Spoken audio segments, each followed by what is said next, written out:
takes some cojones to do that. They just literally days ago they got their inked contract. a $1.5 billion deal with Paramount, and now this. Yeah, what does that teach us class about leverage? Right. Is that when you have you can do exactly what they had.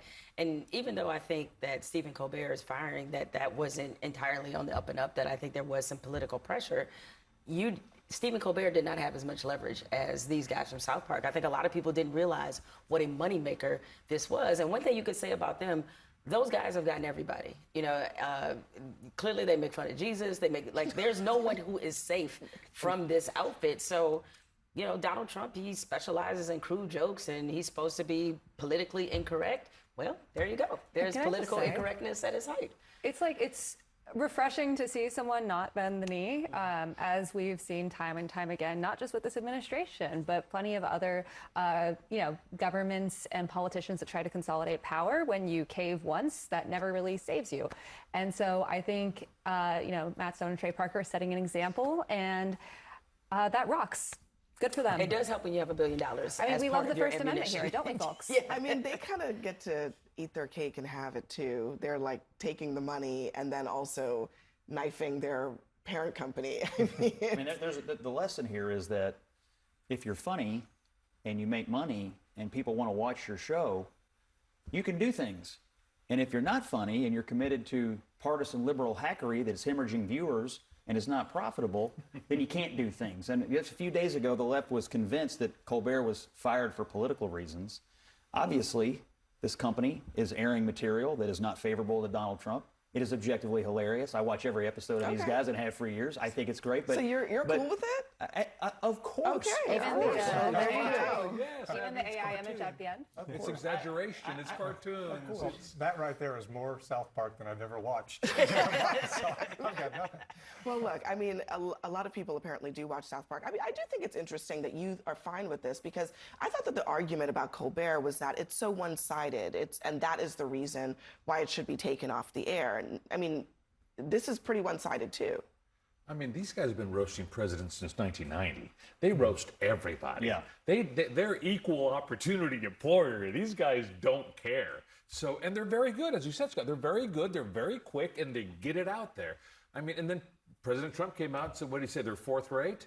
I mean, because he respects what they're doing. I really admire that you guys were cool with the last 60 seconds. I don't care what they do. I really don't, because over the years, these guys have proven that they will take on anybody, that they're funny, but in the marketplace in which they exist, they have done what you're supposed to do. Be funny, attract an audience, and make money.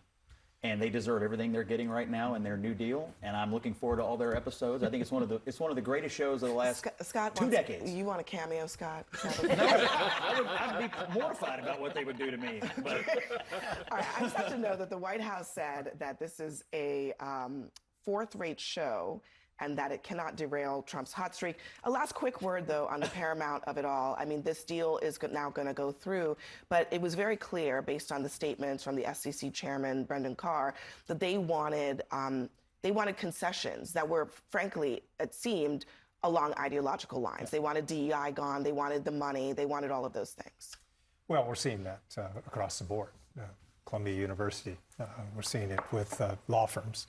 And that is troubling, I have to say, to have the President of the United States, with the power that he wields, to be able to intervene in situations like this. I think we all ought to be troubled by it, conservative, liberal, whoever you are. Jemele, you have some experience going after, or not speaking truth in the face of people, and your employer who's pushing back on it. Would there be any consequences, you think, for these guys after this? No. Not at all. I mean, because one thing that I definitely think helps, I think about somebody like Charles Barkley. Like, what could Charles Barkley say to offend anybody? Which is nothing. And the reason why he can is because he has been the same and consistently the same for years. Like, you know that Charles Barkley is a straight shooter. So he says things and gets away with things that other broadcasters cannot. South Park, the fact that they have trafficked for a long time, and as you said, being equal opportunity roasters, gives them a certain amount of cushion and a certain amount of comfort.